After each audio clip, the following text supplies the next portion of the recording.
Om Asatoma Sadgamaya Tamasoma Jyotirgamaya Mrityorma Amritam Gamaya. Om Shanti Shanti Shanti. We are coming to the last bit of Avasthatraya Vichar, and we will be starting Omkar Upasana today. I would like to tell you one story which will maybe help you remember this Avasthatraya Vichar. It is a story very illustrative actually. It used to be told by Swami Nishrayasanand of South Africa. So it's a very nice story to illustrate this Avasthatraya Vichar. The story is about trains. So all of you have seen the Indian Rajdhani, isn't it? You have seen a goods train. So he would say that just imagine a railway station where the station master is sitting on a seat on the platform and just watching the trains. So first comes the Rajdhani, very quite noisy and tumultuous, a lot of activity around it, a whole lot of, it stops, very briefly, but so quickly passengers are coming out and getting in, and there's a lot of activity around the train, around the doors. So the station master is sitting and watching. Then the Rajdhani gradually goes. It stops for 5 minutes and then it moves on.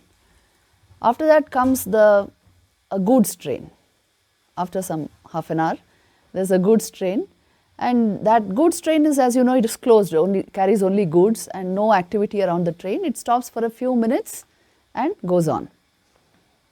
Now he would say that, you see, this Rajdhani is like the waking state.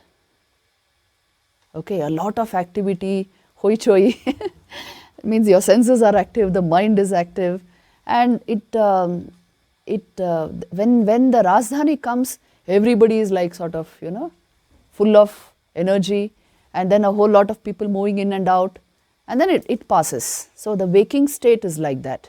When you are very active, everything about you is active. In fact, you consider that part to be life. The rest you don't count as part of your life. It's just resting in order to be rejuvenated for experiencing the Jagrat. So Rajdhani is something like that. And then the goods train is, you see, it's all closed on all sides. So it's like the dream state where things are hazy, you don't know, but there's not any physical activity as such. Because the senses are closed.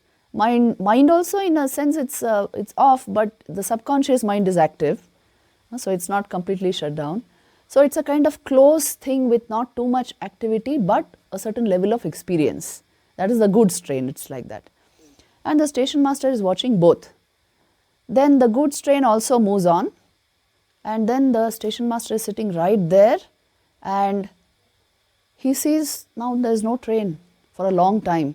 He's just looking at the rails, and he sits there and watches them, no train. And he would say, Nishrayasanand would say, that is Sushupti. So just the presence is there and it is watching the absence of any activity. Now you tell me, who's the station master?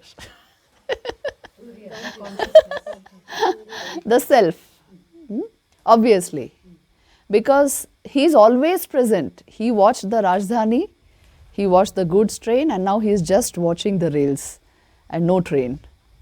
He is quietly sitting on the platform. So also, you see, this self, it's quietly sitting there within us and watching the waking state, and it becomes the waker consciously. It's sitting and watching the dream state. It only spins the dream as the dreamer, but at the same time it is the witness of the dream. Isn't it? You remember your dreams, no? And you remember all the things you cooked up and you identified with. And deep sleep also. You were there to know the absence of anything, any objective encounter, isn't it? So the station master is always there, that is the self. In fact, it is the only invariable, and all these states are variables. The dreamer self, that is the dreamer, and the waker and the deep sleeper, they are all variables. They are all sort of reflections of that self. So he is ever present and the states move over him. Are you getting the point? It is not that you have passed through these three states. Just now you feel like that because you are identified with those states. You are identified as the waker, dreamer and deep sleeper. But actually when you come to the understanding of Turiya, you will see that no, you were always stationary like that station master. The states passed over you. And you identified by choice. See, when we actually function as the waker just now, okay, all the faculties are fully working. Tell me, when you do some particular action, what is it that does it? Your hands, your feet, your motor organs and your senses. Now they are being activated by what? By the mind, by the vital energies within you. The source of that is what? Who is the supreme activator, energizer? It is the self. So the whole idea is this, your equipment functions, this is Prakriti, isn't it?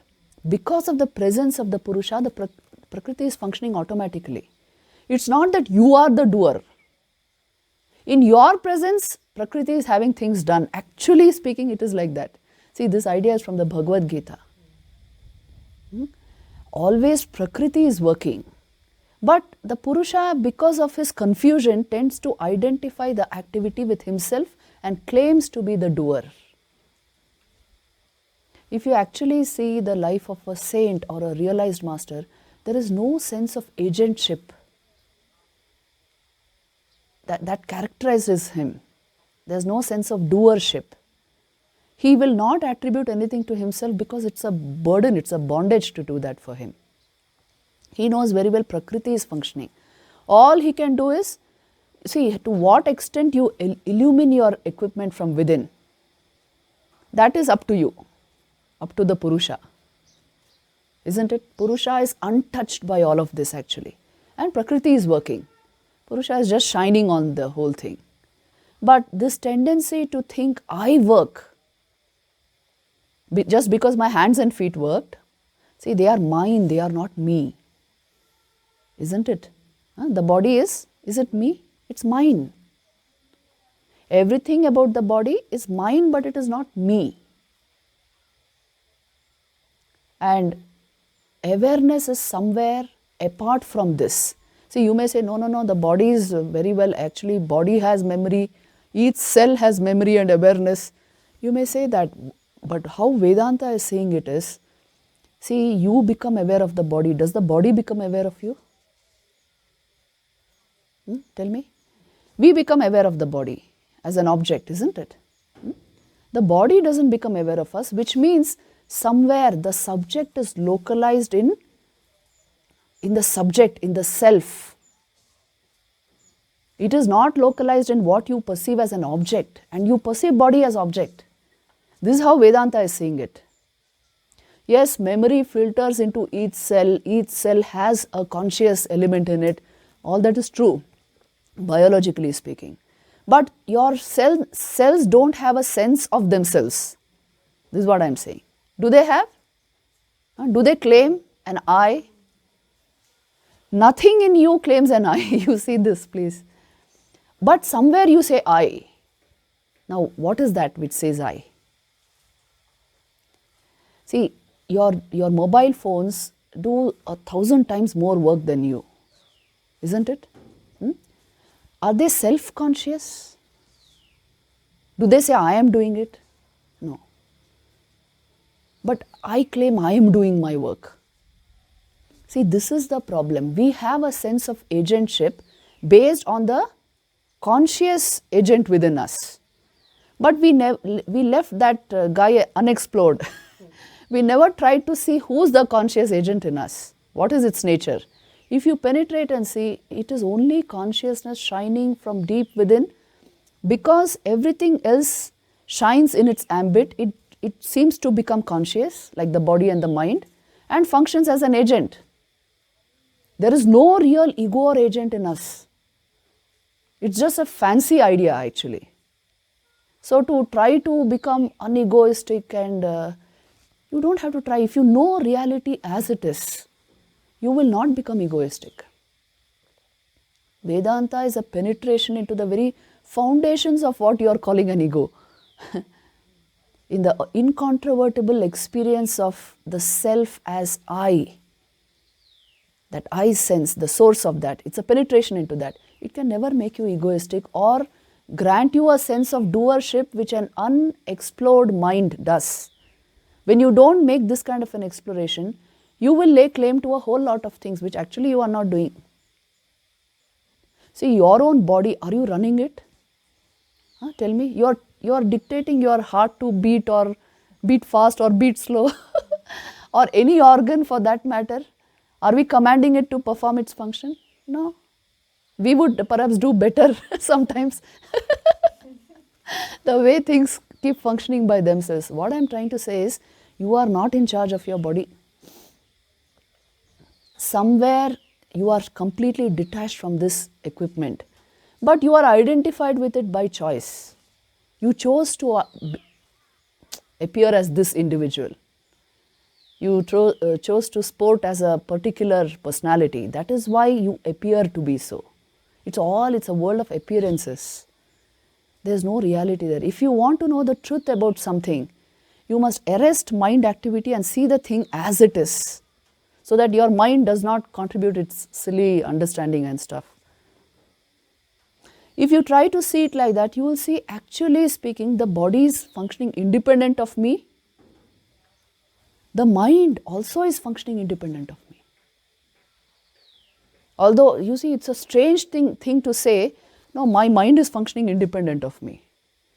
But it is an object of your perception at any given moment of time. Vedanta is trying to only corner the sense of self in you. That's why it is using this method.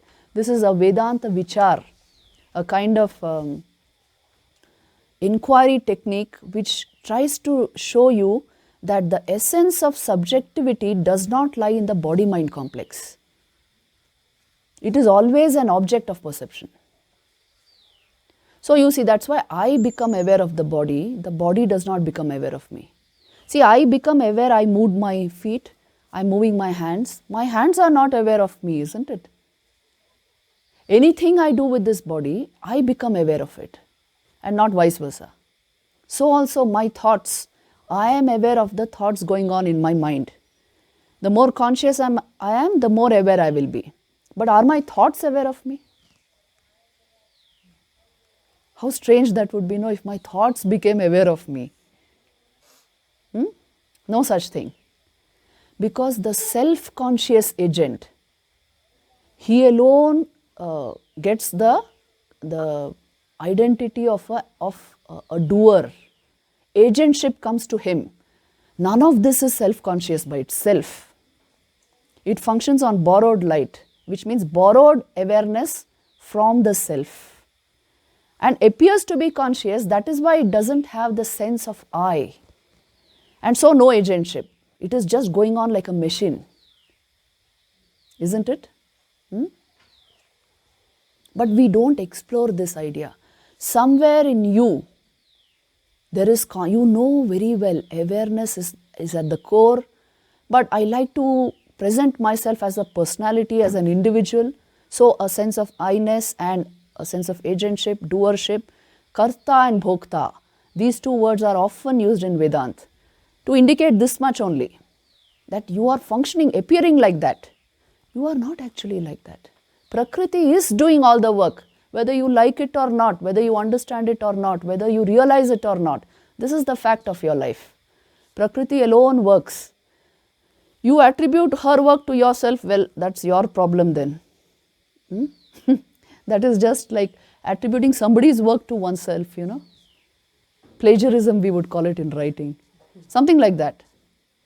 You are not the actual doer of any action. So then you don't lay claim to the fruit of that action either.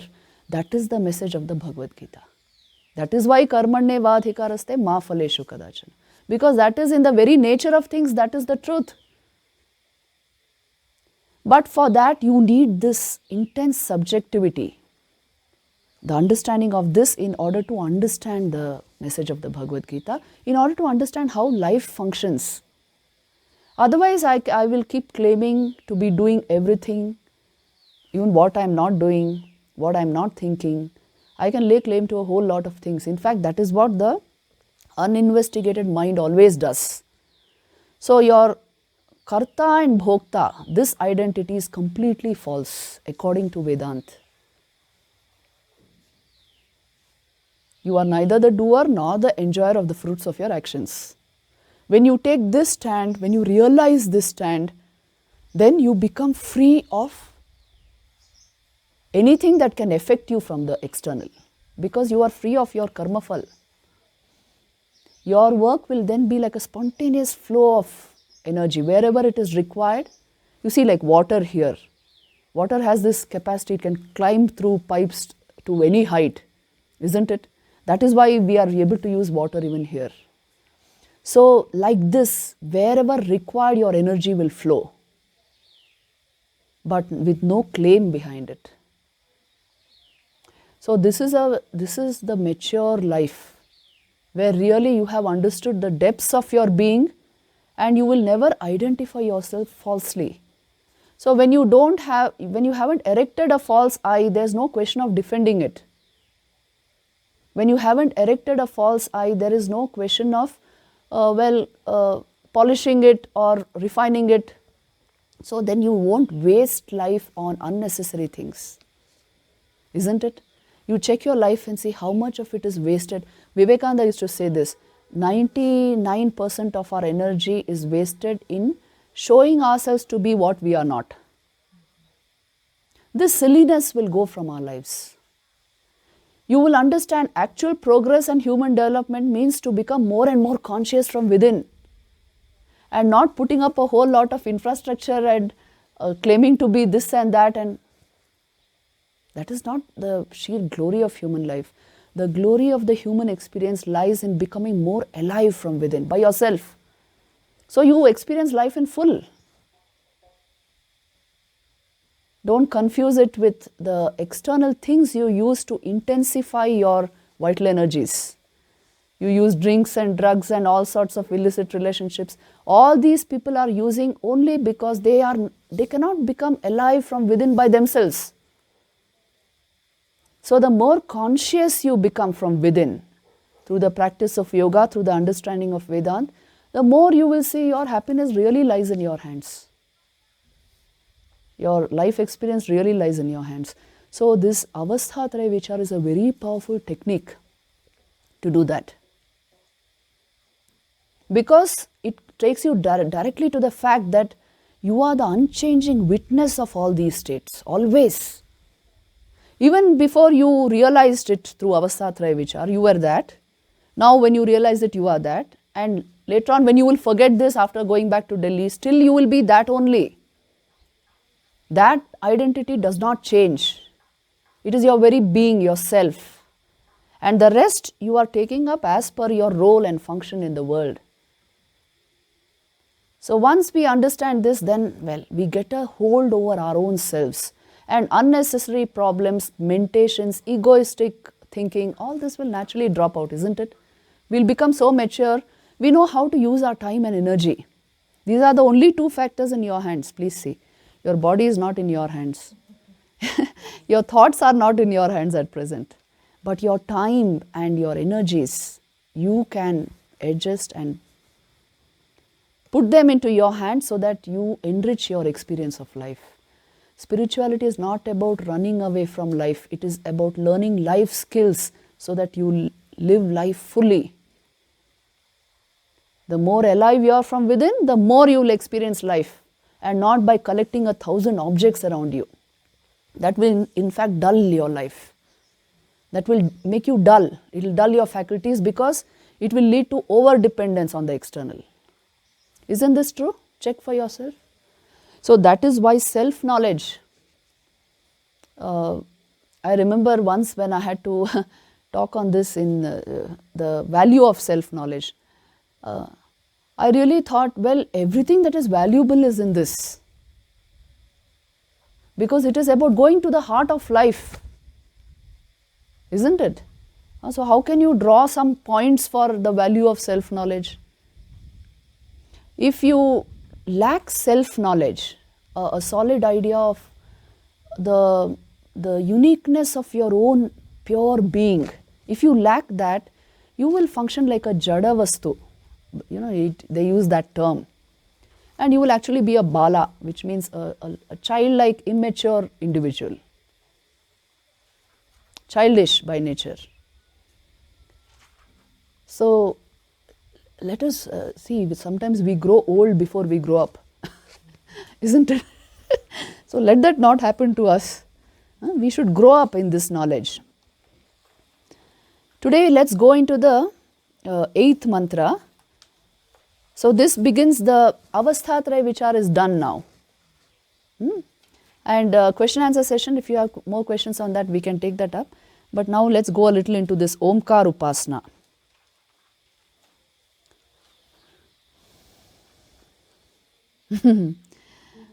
Yes. 8th mantra. Soyamatma Adhyaksha Omkara Adhimatram Pada Matra Matrascha Pada Akara Ukara Makara Iti. That very self, considered from the standpoint of the syllable denoting it, is Om. And considered from the standpoint of the letters constituting Om, it reveals the quarters of the self. And the letters of the Om are the letters of the quarters. These 4 avasthas, which you can't say 4, you have to say 3. The letters are A, U and Ma. Ma is also pronounced as in Upanishads. Because from U to Ma it goes in Om. So, A, U, Ma, these 3 letters of Om, what do they denote? What do they symbolize here? The Avasthatraya, the 3 states. This is the Omkar Upasana. It's a way of meditation, a kind of meditation technique that when you repeat Om, when you are repeating, see, Om is like this. Om. When you start with A, you imagine the waking state. When you go to U, you imagine the dream state and the experience of the dreamer. When you go to Ma or you imagine the deep sleep state. After every chanting of Om, there is a period of silence before you begin the next Om, isn't it? That is the self, the Turiya, that silence. This is the Omkar Upasana.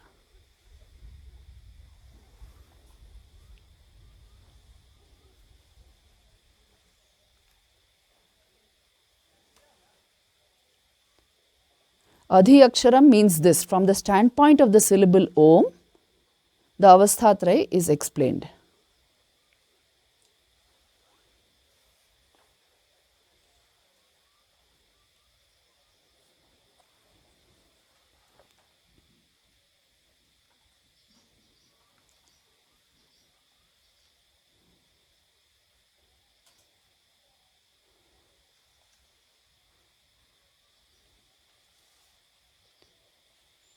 See, the 9th mantra is connected. All these, the next few mantras are connected with each other. Jagarita sthano vaishvanaro akara prathama matra apteradimatvad apnoti havai sarvan kamanadischa bhavati ya evam veda. Vaishvanara, having the waking state as his sphere, is the first letter A. Because of the similarity of pervasiveness of being the first, he who knows thus does verily attain all desirable things and becomes the foremost. See, now they are identifying the waker with a. The Vaishvanara with the first letter. It's a kind of meditation. See, in meditations, what do we do exactly? How are these meditations framed? You should know that, what Upasana actually means. See, the Siddhi of the Siddha is converted into a technique for the sadhaka. That is the meditation. It's a technique. So, what he realized and how he realized, if I go on thinking, see, this is the power of your thought. If you go on thinking about that one pointedly, like a meditation, you will realize it at some point. That is why so many meditations. What else can you do? Realization happens in the blinking of an eye, as Swamiji used to say. You know, it's a flash of insight which you get just by divine grace. Even unexpectedly you may get it. Until then, what will you do as sadhana? Sadhana we have to do, isn't it? Can we say, oh, it comes unexpectedly, then let it come when it will come? No, I'm keen on it, so I will do something. Isn't it? So that sadhana, what does it constitute? What the sage realized, converted into a meditation technique. So this is what the sage has realized. He has realized that these three matras, these three states are nothing but the three letters of Om. Because Om symbolizes Brahman, Brahman encompasses the three states, and at the same time the silence after Omkar is verily Brahman in its purest form, the self. He realized that. So now we are going to practice the Omkar Upasana, the technique. Every Upasana technique will give you deep insight into the experience of the Rishi. So this is good enough, isn't it? You have watched the positive thinking video, all of you. You have, no? So what is the first principle of positive thinking? Which I have, again and again I have said that. What is the first principle? What you? We will become that. So what you repeatedly think, you will become. So you repeatedly think Omkar Upasana, you will realize Omkar. You will become that. That is why all sadhana is a very valid means to go. Don't think, oh, realization is transcendental, why should I do sadhana? There are such people also. That jo aata hai, wo upar se aata hai, hum kyun kare? Don't do all this. If your body and mind is not prepared, nothing is going to come from above. It is the transformation of your consciousness that enables transcendence. It is the transformation of your consciousness that enables transcendence. So never dismiss sadhana. Never belittle it. Because it shows your tatparata. It shows your keenness to attain this. Then it will come. Sri Ramakrishna used to say there is only one thing required for God realization. Can you tell me? Vyakulata. The intensity of your desire to realize the divine. That is the only thing required. Then you will adopt any path, some technique, something you will do. That is sadhana then. So if that vyakulata is not there, there is no point in anything, isn't it? So take sadhana seriously. This, in our scriptures, it is mentioned, Sukha Tyago Tapo Nityam. What is tapasya? This constant hunting after pleasure. Put that to rest and learn to understand that becoming increasingly conscious from within is far more pleasurable or blissful than any objective pleasure, object-based pleasure. To understand this is tapasya. Unless this is experienced through these meditative practices, you will not you keep on chasing objects.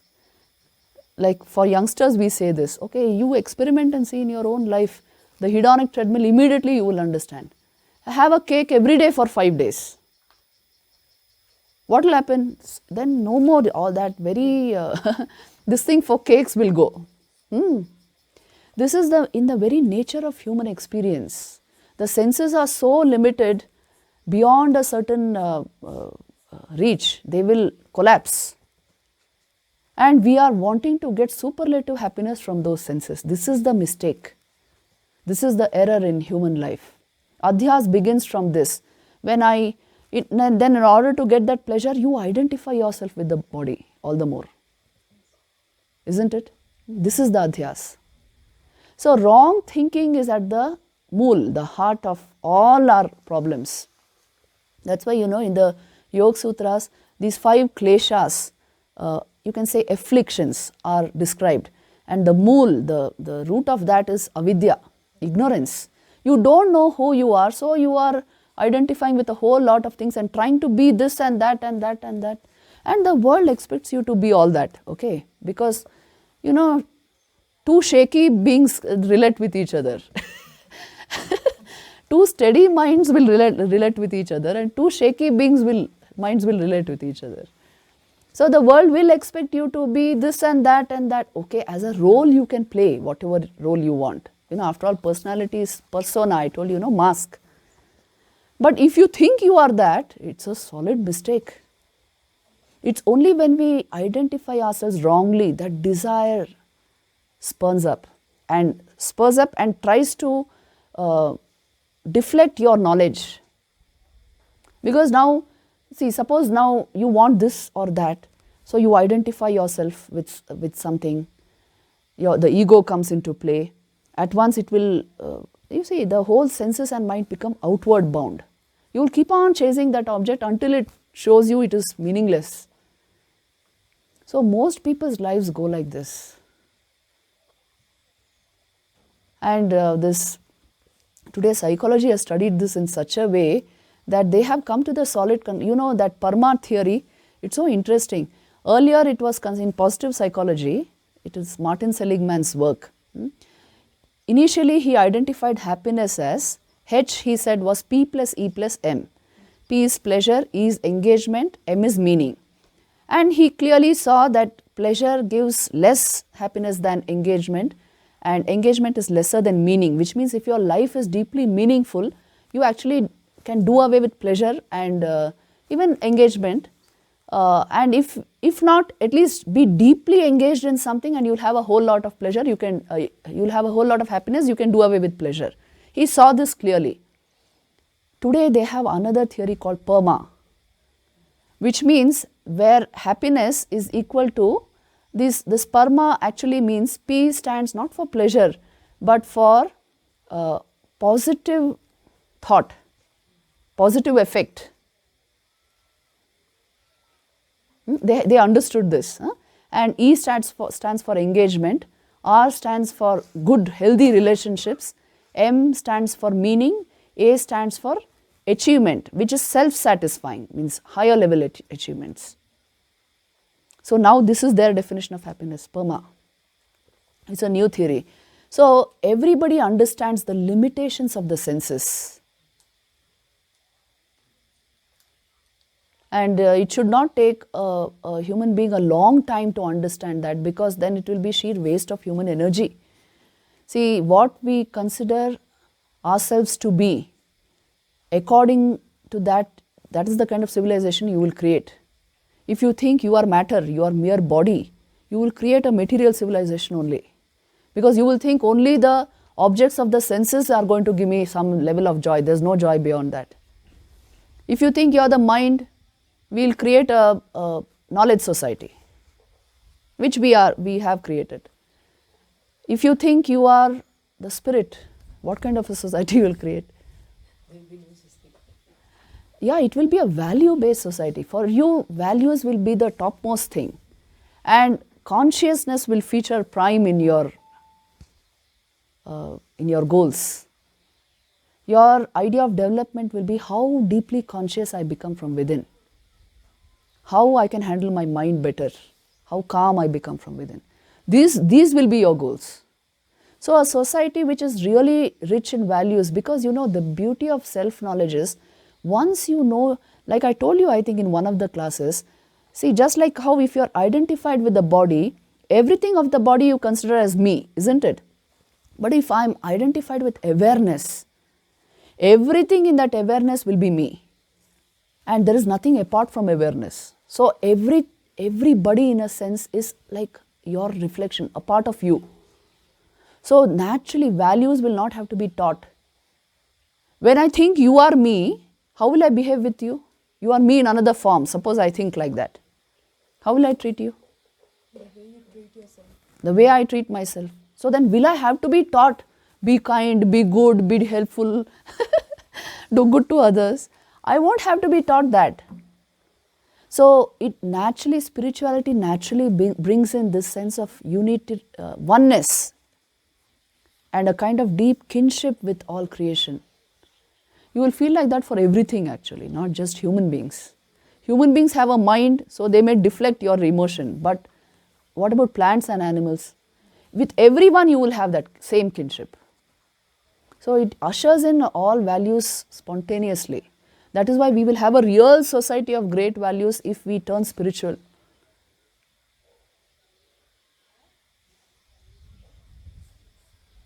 And we should not imagine that spirituality will take us away from life. It will take you away from your stupidity, that's all. Not from real life, isn't it? Because life is about consciousness. Please understand these equations very well. There is a lot of doubt even amongst sadhaka, spiritual aspirants, as regards vital energy, what we call pran, consciousness, what we call chaitanya. And so this is called life, that is called consciousness. How are they related? There's a whole lot of confusion. You see, let us be very clear. Once we are studying the Upanishad, we should be very clear about this, that life is nothing but the manifestation of consciousness. I require all this wiring, this particular spinal cord and brain in order to manifest that consciousness. And that which powers this entire equipment is what we call vital energy, the pran shakti. So all that this equipment does, whether it is thoughts, emotions, activity, it's all vital energy in that form. It's all energy. It is the one that illumines that energy, activates that energy is consciousness. So this is how we are functioning. The two are related. So when you actually become spiritual, you touch the core of your being, your energies will be super vitalized. Which means you experience more of life than we ordinarily do. How can you say you are running away from life? Just now you are running away from life. When we give in to the senses, when we give in to our conditioning, we are blocking life. Isn't it? That's why the vitality creates all kinds of whirlpools and dejection, frustration, all this stress. It's all to do with vitality, pranic energy. First, before you enter into self-knowledge, you must regulate that. Yoga is about that. Without that, you can't come to this high-level knowledge at all. If prana is regulated in the system, you can from within address your problems, physical and mental. And there's a free flow of energy all the time, so the intelligence will function at a very high level. Naturally, it is not taught intelligence, okay? Not that you go to Google for information. It's not informative in nature. It is the intelligence which finds solutions by itself. It is the intelligence that brings things together. It's a superior form of buddhi, which does not come through the education process which we have today, isn't it? Just by hearting the thoughts of others, what will that get you? So this level of intelligence will manifest if vitality is regulated. The problem lies here only. So then our eating habits, living habits, all that requires a little more sattva.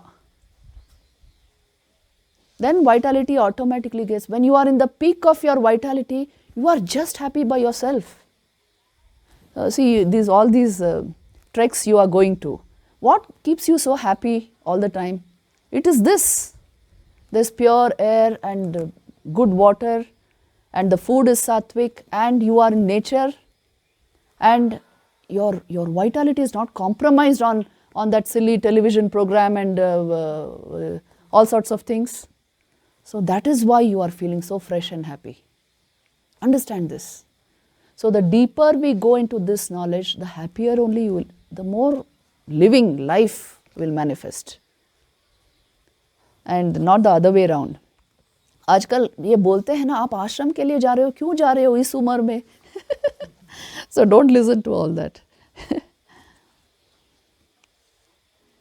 So this is the Vaishvanara with the waking state as his sphere, and the letter A in Om symbolizes this. It's a form of meditation. See, there's a very nice commentary here, small one paragraph which I would like to read. The self in the gross individual context, which is Vishwa, is identical with the self in the gross cosmic context, which is Virat. We discussed this yesterday. Similarly, it is to be understood that Taijasa is identical with Hiranyagarbha and Prajna with the unmanifested. The difference lies only in the sphere of manifestation. This identity is suggested by the indiscriminate use of these words in the present and the following texts. So, in Upanishads you will find all this. Suddenly the word Hiranyagarbha may come in, Pran may come in, Virat may come in. So, you should know what it means in the context of the Upanishad. Next is, you see, Swapna Sthana Taijasa, Ukara Dvitiya Matra, Utkarshad, Ubhayatvad,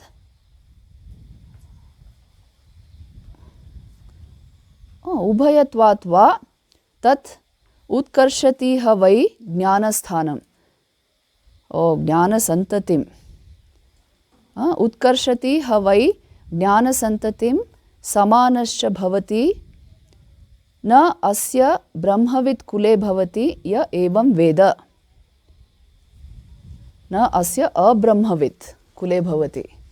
See, important ideas are there here. Okay, so the Upasana includes this. He who is Taijasa with the state of dream as his sphere of activity is the second letter U of Om. Because of the similarity of excellence and intermediateness. It is intermediate, and the Taijasa is Tejomayatva Taijasa. So, bright in awareness. So, because of excellence, that is what they mean. He who knows thus. See, isn't it amazing, your awareness and the mind stuff, the chitta, your memories, create a whole creation in your dream. You are the creator of your dream, isn't it? Isn't it amazing how you do it? Even unconsciously, unwillingly, without planning, you have everything you want suddenly. And you light up the whole thing, you enjoy it or suffer it, everything you do in the dream. And it's all spun by you. It's really amazing actually if you go to see how we do, what we do. So, he who knows thus increases the current of knowledge and becomes equal to all. See, this is pretty obvious. Once you understand that the deeper aspects of me they correspond with the cosmic, you will become far more mature and intelligent. Naturally, in the very nature of things, this will happen, because this is the meaning of the current of knowledge increases, because you have gone into a deeper level of your personality. Self-knowledge, as the more in proportion you increase the inner knowledge, the more you will be able to relate well with the outside world. Isn't this true? Why, because other minds you are able to see through the conscious mind. Because you have done it with yourself. The microcosm and macrocosm are built on the same plan. When you know yourself well, you will know the other person well. So you know how to relate. You naturally develop emotional intelligence, spiritual intelligence, all this. नहीं तो without this, you remain a sort of dull. कुछ भी समझ में नहीं आ रहा है, like this. And life is by chance and by accident, things are happening. You are not in conscious control of anything. This is the difference. That's why he is saying the current of knowledge will increase. He will become equal to all. Any form of inferiority, all this will go naturally. None is born in his line who is not a knower of Brahman. See, there is something called genetic memory. When you have a deep experience, like a spiritual experience, it gets etched in your cells. So now, that line, that's why they say, that 7 generations of a realized person, they will have something of that knowledge. This is a well-known fact because it is in his genes. It has gone to his genes. Superficial experiences will not go there. Although many experiences in human life, they go to a very deep level. But this is the deepest. I told you the prajna sanskar which you generate. Prajna itself means consciousness. That which is lit by full consciousness, that is a very deep sanskar. It will overpower all the other stupid sanskars we may generate in the mind. So, since it's the deepest, it will go into your very bones and marrow and it will be transmitted to the upcoming generations. So, that's why even in this Kula system which we have, it was based on this, that if you belong to a Rishi Kul, you will have something of that. Even today, that's how we have Gautam Gotra and Vashishta Gotra, so many, all the Saptarishi Gotras we have. What it means to say is, we have descended from there, which means something of that is there in our blood. So that is why it is important to have a responsible society where this family tradition is maintained. For this reason only, in India, it's a sociologically very unique. Why is it that these family traditions were maintained with so much of emphasis? Even today you find it, isn't it? We are a very family-bound culture. Why? You go anywhere in the world, you will see how different India is. Why is it that marriage was here considered sacred, sacrosanct, and like all these things were kept very intact? Why? For this reason only. What gets into your genes is what is going to go into the upcoming generations. And the highest experiences of life should go into your genes. So then you must keep the line pure so that they get transmitted. Naturally, it will lead to spiritual growth and the elevation of society. So the marriage system, it was considered inviolate, isn't it, in our culture.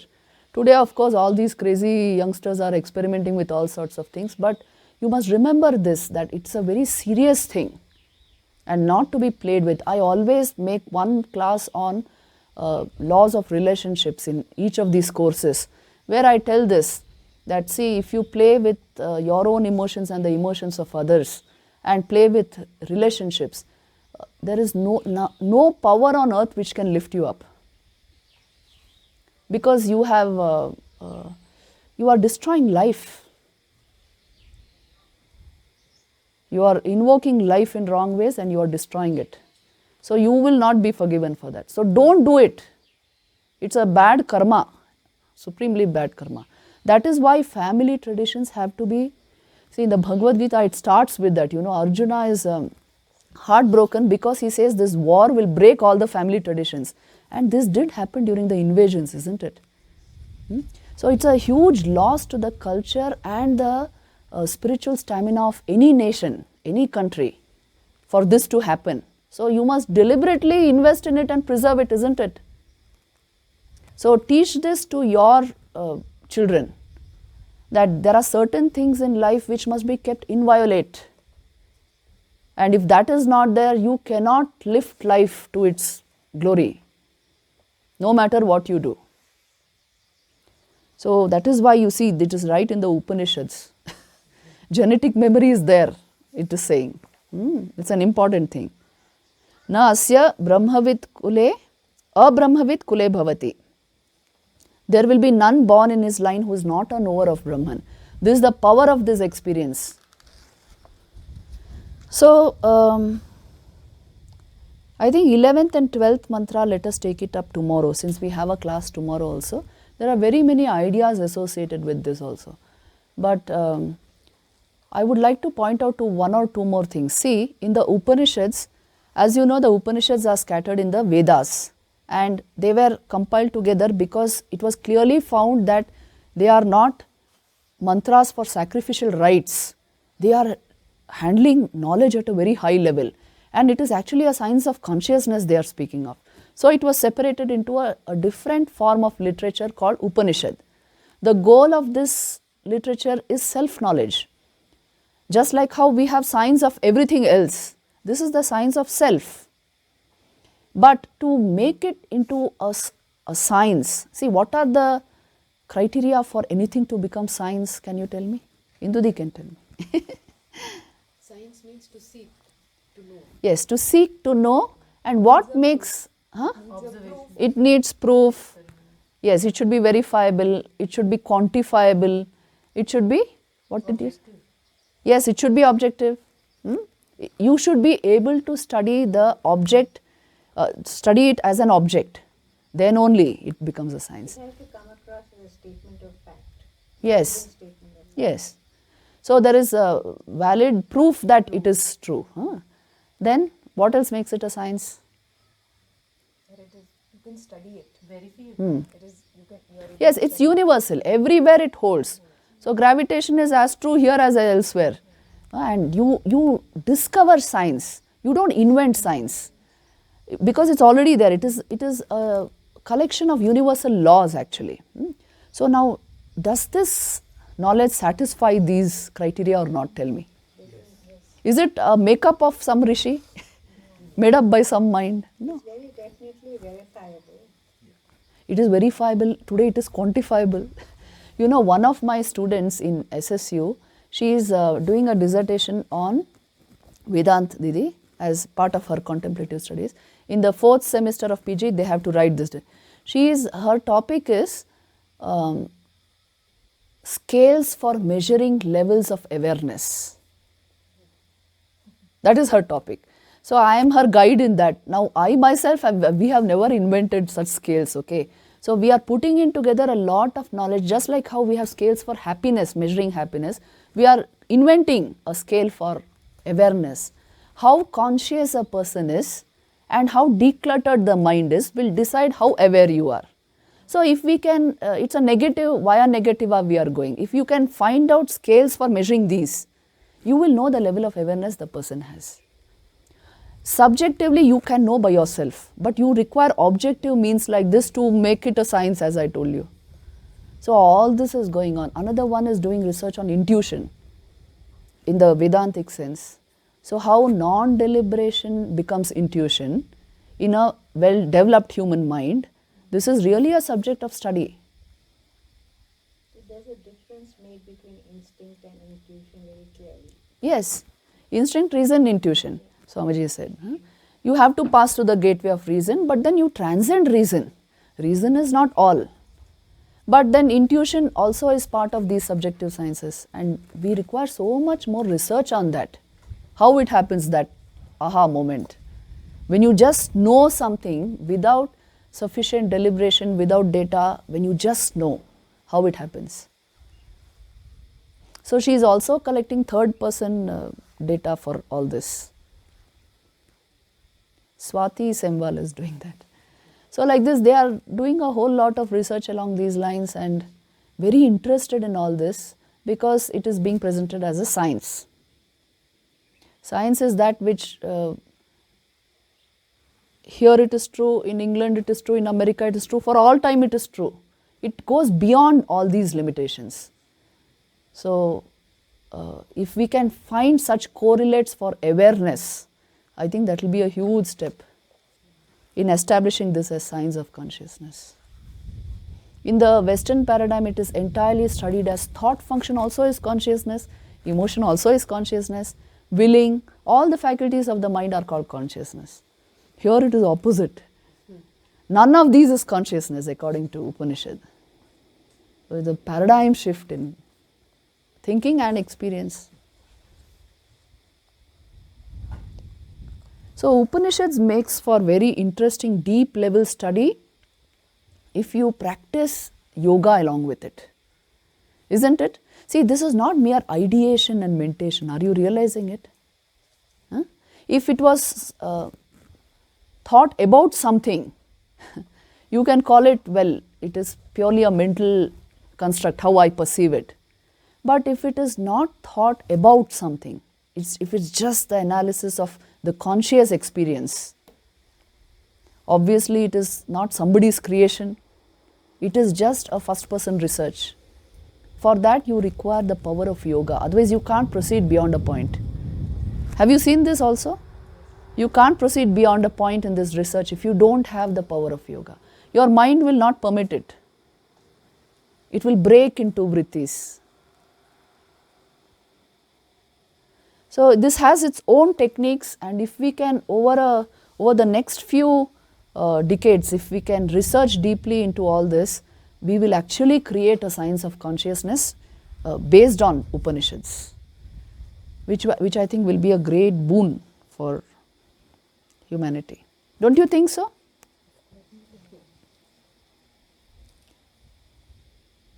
It will have many effects, like we understand life better and how to enhance life better. And one day we will be laughing at our own childish ways of enhancing life. So we'll stop here. The next two mantras we'll continue tomorrow. Om Shanti Shanti Shanti. Peace, peace, peace.